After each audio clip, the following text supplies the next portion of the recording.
Welcome back to Giant Monster Games. I'm Adrian, and we are playing our Goat Devotion to Goats, Mono White Goats, whatever you want to call it. And we are actually on the play, not the draw. So what do we think of this opening hand in that case? I think we can keep it. It's not an amazingly fast opening hand. We'd like some other stuff. We have a lot of lands in here. I think it's a decent keep. Also, we can use Kithkin Harbinger to actually dig up one of our pieces of our puzzle. So I think we're gonna do that. Let's just lead off on a plains and then ship it to our opponent's turn. See what they have to say. Not really sure what we're playing against yet. I have a hunch we're playing against blue. And what does our opponent want to do? I'm not really sure what we're playing against yet. I'm sure we'll figure it out in a minute here as we get into the game. The first, plains. I guess that's what happens when you keep a 4-land hand. Let's just throw down Honor the Pure and see what our opponent thinks. He will probably think that we're playing Soul Sisters, one of the variations of Soul Sisters, because there's a couple versions of Soul Sisters that actually run Anthem effects, specifically Honor the Pure, to try and get the win con additionally on top of gaining a whole bunch of life. And our opponent is playing some kind of budget deck as well. They're playing a Highland Lake, which comes into play tapped. That's pretty weird. Don't see that very often, but I'm okay with playing against other budget decks. I mean, we can't always play against top 8 decks. Well, I guess theoretically we could always play against top 8 decks. And we draw another land. Not very good. Okay, well, let's give ourselves Kithkin Harbinger. And what do we think? We could go out and grab our goat right now. Yeah, let's do that. Let's go grab our Springjack Shepherd, and we'll just get this set up. I mean, turn 4 we'll play Springjack Shepherd. Yes, I want to play this. And yeah, we'll get the ball rolling right away. So we'll go like that, and then we'll ship it to our opponent's turn and see what they have to say. This guy's also now, if you haven't realized, because he gets a +1/+1, he's actually a 2/4, which means things like Lightning Bolt can't touch it, and it's actually a really good blocker at this point. So, anyways, as I was saying though, there's a variety of Soul Sisters decks that run Anthem effects as their way of getting damage in, rather than using things like Sarah's Ascendant. Oh my god, we drew a Springjack Shepherd! I didn't see that coming. Yeah, let's just play it right now. They use that. And go, and yeah, we're only going to get 3 goats, which is not amazing, but not terrible. I guess we could have played Spear of Heliod and then played Springjack Shepherd. That might have actually been a better play. I mean, our opponent isn't doing anything. He may counter this instead, which would actually not be very good. And looks like we're going to get it into play. Maybe we'll draw a Flickerwisp or another one, and we'll actually be able to get some more goats. But I mean, getting a bunch of 1/2 goats is actually going to be quite nice for us. I'm not going to complain whatsoever. Return target permanent to its owner's hand. I don't think our opponent quite understands what they just did. Okay, well, thanks for that. I still get my 2 goats because the trigger's on the stack, and that's neat. Well, okay, well, I'm okay with that. We'll go with combat, swing in with our Kithkin Harbinger, and then ship it to our opponent's turn. And yeah, I mean, we're going to play Spear of Heliod next turn and just be swinging with a bunch of little stuff, and then we'll play Springjack Shepherd the turn after. I don't see why not. And so creatures they control get +1 and +1 on a first strike, or target creature. So he's going to give us, I guess, +1/+1 on first strike? That doesn't make any sense to me. What are they playing? Sphinx's Tutelage. I'm assuming we're playing against some kind of weird red-blue mill deck? I mean, I'm not really seeing what our opponent's deck is supposed to be doing at this point, so that's weird. It's quite weird for me. Mirror Entity, that is also really good for us actually right now. So, what do we think? I could go ahead and play the other planes. Might as well. And can we play both? We can't. We can play either Mirror Entity, or we could play Spear of Heliod. I think Spear of Heliod is actually going to be the better bet. Is it the better bet? No, let's go to combat first. Swing with everything. Waiting for our opponent to decide what they want to do. And attack with all of our creatures. So it's going to be, what, 2/4 damage. Nothing much. So Mirror Entity I could have actually played Mirror Entity and then thrown it on 2, which would have actually done more damage. I think that's actually probably what I should have done. Too late now. But we will instead, we're going to, after block steps here, after damage I should say, we're going to actually play Mirror Entity. I think it's actually the better play, because then we can actually pump up our goats and our Kithkin Harbinger and our Mirror Entity itself into quite a bit bigger of a state, which is going to be good. Which is going to be very good for us. And ship it to our opponent's turn. Because we can make these guys +2, we can give these guys 2/2 base power toughness, which then we're also going to throw a bunch of stuff. Mentor the Meek and Ghost Quarter. That's fine. Yeah, because what he's going to do is we're going to pay X, turn these guys into 2/2s. Or we're going to pay, well, next turn we'll probably pay more than just X. We're probably going to pay 3, make these 3/3s. We could potentially, if our opponent taps out, we are going to probably swing in and close out the game. If our opponent doesn't tap out, he might actually scoop as well, because we have 5 mana, 6 technically in hand, so that's 6, 12, what is this, 6, 12, 18, 24 damage, assuming he doesn't have anything to block with. Actually, no, more than that, because they also get +1/+1, so it's going to be 6 + 7, so it's going to be a ton of damage. If he doesn't have something to deal with, okay, he's going to deal with yes. I'll just pay X, and there we go. It becomes a 2/2 +1/+1. So Fiery Impulse doesn't kill it. Sorry, Neuter, not today. That was also a very that was a lucky thing right there. I'm not going to say that was me planning that one out very well. That's more of a me being like, oh, this is lucky. Let's just do this. Does it through? No, yeah, he doesn't have 3. He doesn't have Smell Mastery, so it's only going to do 2 damage to him. Which, unless our opponent has another, combat spell trick of some sort, like another burn spell, it's not going to do anything. So yeah, it's our turn. Let's go Ghost Quarter. Turn all of this stuff into. Let's just tap out. Let's just tap out everything. Okay. And so everything's 7/7. Let's go to combat. And see what our opponent does. Does our opponent have a combat trick? At this point, he has no way of... there's nothing he can do. Okay, we're going to sideboard. There's nothing our opponent can do. So I'm not really sure what we're playing against here. It is a blue control-y deck of some sort and some variety. I honestly don't think we need all of these Ghost Quarters. We can actually pull out one of those. And what else did we see? We saw a bunch of blue. We saw a bunch of... We didn't see any creatures. End Hostilities is not going to work out. We don't need Devout Lightcaster. Nevermore, I didn't see anything we would want to play with Nevermore, even though Nevermore is a very good card. Again, no artifacts. Firewalker? Yeah, sure. Let's throw in the Firewalkers, and let's take out. What do we want to take out in place of it? We could probably take out the Oblivion Ring. I don't think our opponent has anything. We took out one of the Ghost Quarters. We just don't need it. It's not going to be relevant in this game, and might as well pull out a Blessed Alliance as well. And we'll run it back like that. Might as well get some more bodies onto the field, which is going to be better for us against this specific deck, where we're just going to try and go for like an aggro rush style this time. So, yeah, that's the game plan. What do we think of this opening hand? I think it's keepable. I mean, it's a little bit slow. We don't have any 1-drops. We don't really have very many 1-drops in this deck. Actually, come to think of it, I don't think we have a single 1-drop, so there's no real need. So, yeah, might as well keep this. Good. Bunch of lands. We're not going to play Blessed Alliance, obviously. So we're actually going to be behind by a turn, but our opponent's playing some weird budget deck. This is one thing to learn. I mean, if you guys are building budget decks, one thing you probably notice is I draw a lot of extra lands, is what I'm saying. One thing you probably notice is I don't ever play lands that come into play tapped. The only lands I would play that come into play tapped are ones that produce 3 colors of mana, so you're getting like all 3 if we're playing a 3-color deck. But I do not use these. They're just not worth the money, or they're not worth... Oh, Thing in the Ice. They're just not worth it for us, because you're slowing yourself down by an entire turn. You can actually lose a game because a land comes into play tapped, rather than playing a land that's going to deal you 1 damage a bunch of times, so it is just better. Or even 2 damage. Now, here's the thing. We could play Knight of the White Orchid right away. Or we could hold on and... We're going to hold on to it, and we're going to play it next turn, and hopefully he drops a land. It's kind of a little bit wonky strategy. He's obviously not going to be swinging in, so we don't really care that much. So we're going to wait. Hopefully he plays a land, then we're going to play Knight of the White Orchid. There you go. Get an extra land into play, and then we're actually going to be able to play something else, hopefully. So take inventory. I should actually open these graveyards up for you guys, so you can see what's going on in it. And yep, the Thing of the Ice is going to be removing counters off of it. Nice thing with Thing of the Ice as well is it throws stuff back to our hand, which realistically isn't amazing, but it's not terrible either. So for our deck, at least, it's not terrible, because we can actually just replay a bunch of stuff.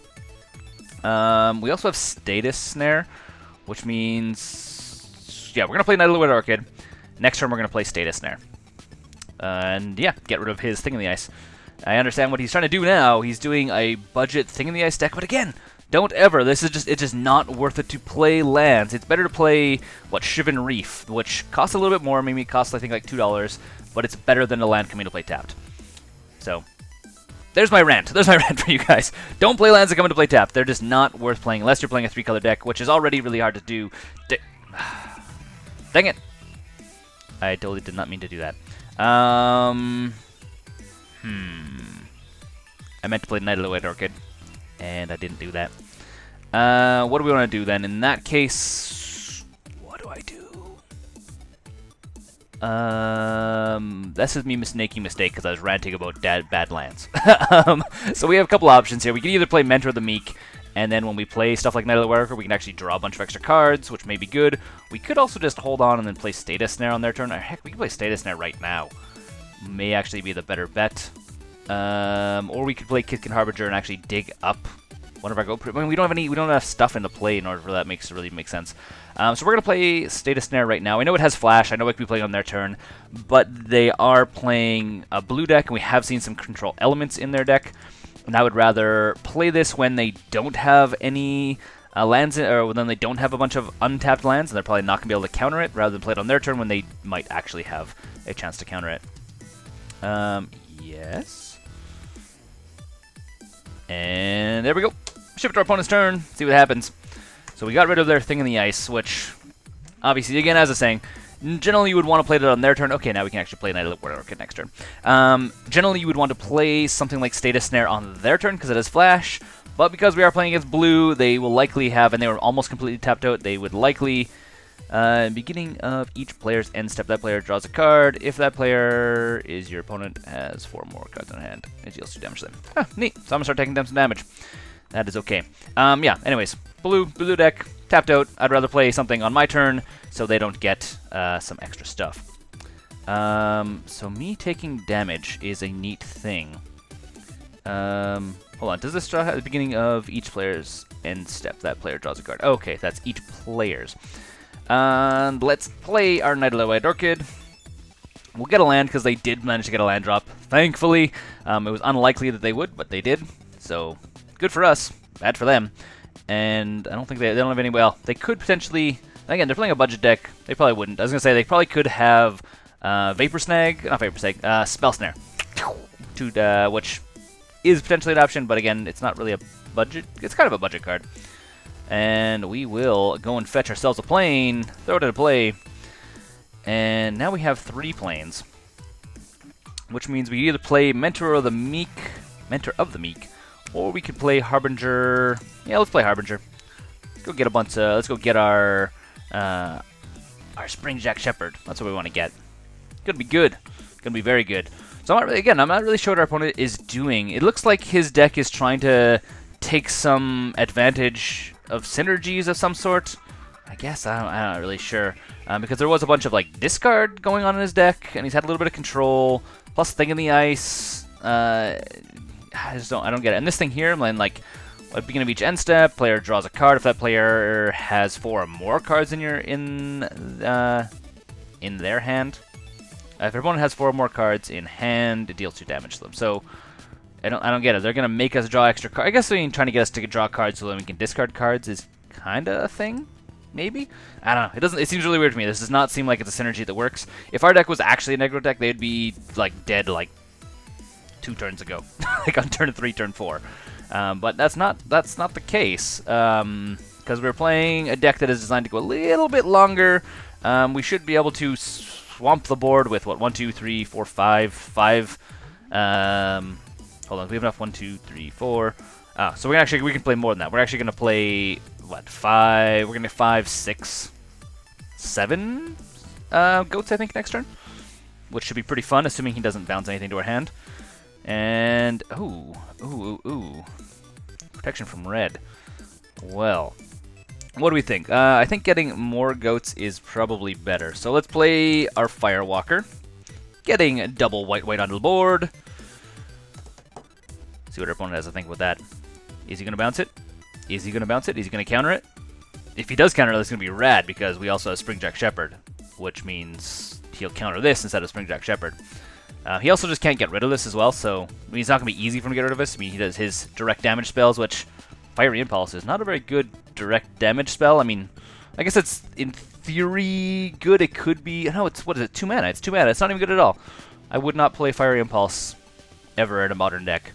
I would actually play Shock over Fiery Impulse, even though Fiery Impulse could technically do 3 damage. I would rather take. Pretty sure Fiery Impulse is 2. I'll have to go back and look. To be quite honest, I don't remember. He read that, and now let's play Springjack Shepherd. See if he has a counter for this guy. If he does, neat. If he doesn't, also neat. We'll see. Looks like he's going to counter it. Looks like it's going to be a mana leak, which means we're going to have to pay. We can't pay for it, so we're not going to get it. But we can still swing in. Counterspell unless it pays 1. That works too. Not. Yeah, we can't pay it. That's fine. That's fine.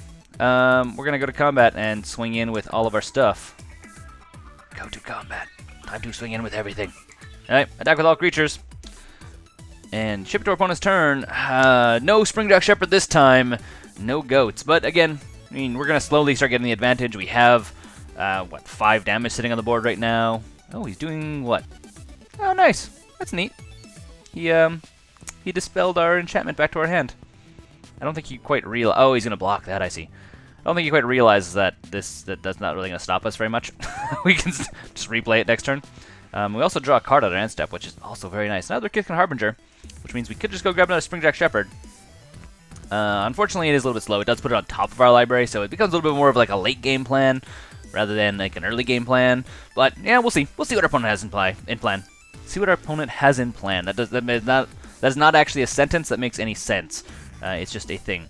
Okay, so Fire Impulse is 1. Okay, so maybe Fire Impulse isn't that bad. It isn't that bad. Sorry, I thought Fire Impulse was a colorless and a 1 rather than just a single 1 red.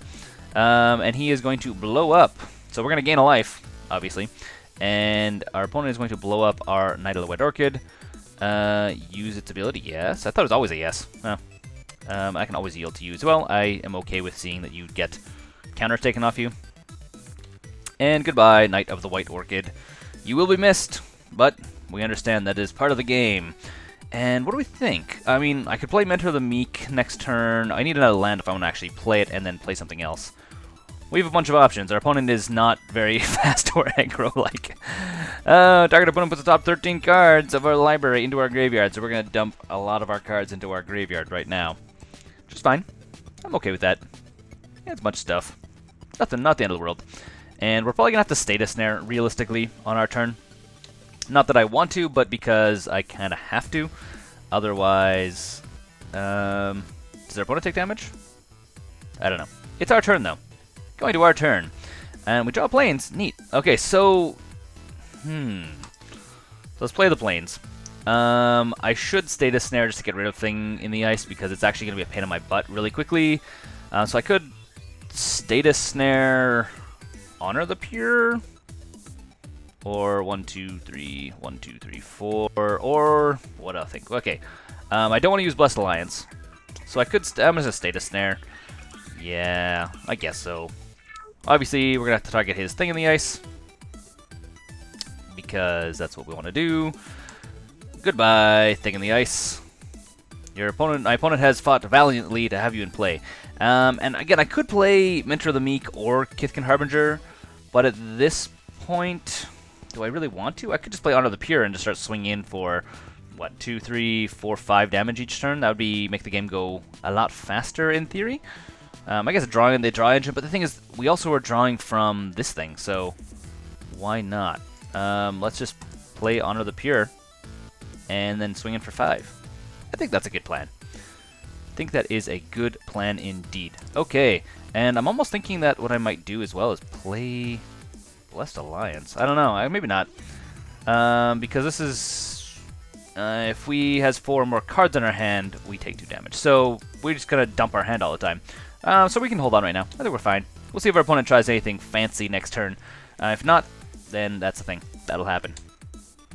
And we draw a Plains, which is fine. We can play that next turn. And our opponent is going to do what?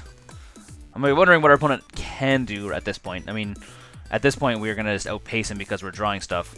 So he's going to draw 2 cards, then discard a card for 3. Catalog. That is why Why would you play this? I feel like our opponent's new to Magic, actually. I should stop being so harsh. And I feel like they're new to Magic. They're not wanting to play Standard because maybe Standard's a little bit, you know, Mardu Vehicles-y right now. So they're trying out Modern with cards that are just almost completely in Standard. So it's kind of how I feel what's going on with them right now. So can't judge them too harshly, I should say, not hardly.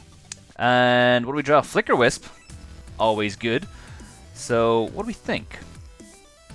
Well, I think we could play our planes. May as well. If we Flickerwisp, we could Flickerwisp targeting Harbinger. I think we're just going to play Mentor the Meek, actually. Yep. Playing Mentor the Meek.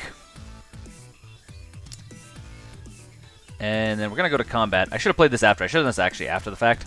I should have actually went to combat, swung with all of these guys. Then played Mentor the Meek, and then played Flickerwisp, targeting Kithkin Harbinger, and then also paying the mana to actually draw a card. But I didn't, so we're going to do it a little bit backwards, but just be realistic. Realistically, I should have played this the other way around. Should have played this guy in my second main phase.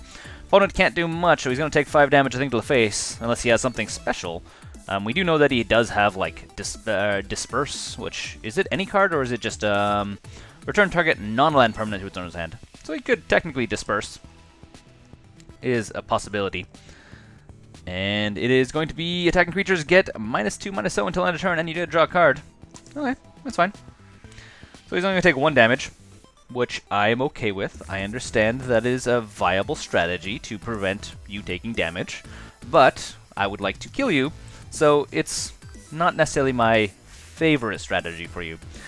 Okay, well, waiting on our opponent to pass the turn to the next main phase. Yeah. Taking a damage. No blocks, obviously. Second main phase. Playing a Flickerwisp. 1, 2, 3. And we are going to bounce the Kithkin Harbinger so then we can actually grab our Springjack Shepherd. Yep. You. Targeting you.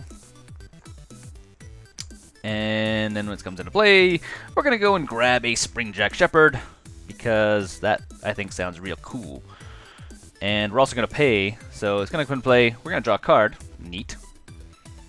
And then Flickerwisp comes into play. Oh, we drew a Springjack Shepherd. We play 2? 1, 2, 3, 4. 1, 2, 3, 4. Oh, we could totally play 2. So Mentor the Meek is going to go first, I guess. Go first, so which means Kithkin Harbinger happens. And what do we want to do? Yeah, we want to use it. But do we want to get a second Springjack Shepherd? We could just get a Mirror Entity. And we can actually probably close this game out like right away. I feel like I should have done that before anyways. And we're going to pay the 1 mana. Yep. Yeah, paid for. And drew a card. We drew a Mirror Entity. What? I did not see that happening. Oh my god. Okay, well, I'm going to stop over-dramatizing this now. What is our opponent going to do? This has just been... Is this kind of like turning into like a slow, grindy match where, I mean, like, I feel like our opponent can't do a whole lot against us. I just keep not seeing how they win. And just for us, we're like, hey, I need to find this. Okay, I need to find this. They're just constantly slowing us down. How dare they constantly slow us down? Tormenting Voice. Okay. Yep, I'll gain a life from that. I should probably always yield to that, but, yeah. Yes. Please. And Tormenting Voice. Yeah, sure. Tormenting Voice. You can torment yourself all you want. I'm not really sure what they're trying to do at this point. I mean, I guess, realistically, we're at 27 cards in our deck, so there's a couple combination of cards they could play that could mostly drain us. Hey, it's a Jace. Neat. That's fun. That's neat. Neat. Jace. Was it Jason Memory Adept? Kind of fun. I don't think it's going to win them the game at this point, mind you, because I'm pretty sure target player puts the top 10 cards of their library into their graveyard. That's going to be fine, because I'm pretty sure I'm going to close out the game with Mirror Entity this turn. And what do I think? Well, let's just skip to... Yeah, sure. Yeah, or skip to our turn. And see what happens. I draw a Ghost Quarter, which is neat. It's pretty fun. And I think we just play Mirror Entity. 1, 2. And then 1, 2, 3, 4, 5, 6. We just make everything... Oh, do I want to draw a card? Do I want to draw a card? No, I don't want to draw a card. I am not drawing cards. Thank you for the offer, but I think I will pass. No, we're not going to draw a card, because we are going to Mirror Entity on cancel. We're going to go to combat phase. See if our opponent has anything. Our opponent can't do anything. I have to do this right now, actually. Declare attackers. Attack with all creatures. Attack the opponent with all creatures. Okay. You. All of this mana. Bane 6. That's going to be easily enough to off our opponent. Plus everything gets +1, so it's going to be a waft of 7/7s swinging into our opponent's face. I mean, this could be better if we were swinging in with a whole bunch of goats. I won't lie. I think that would be a better, more fulfilling win, but I think I'll take this as it is. So, yeah, there we go. This has been Devotion to Goats against a... I'm not really sure we're playing against. I think it's more of like a standard-y deck, but we're playing against something that maybe isn't like really seen in Modern, but it was something we were playing against. I hope you guys enjoyed this video. In the meantime, I'm going to go and play another game. I'm Adrian, this is Giant Monster Games, and until next time, don't forget to game like a giant monster.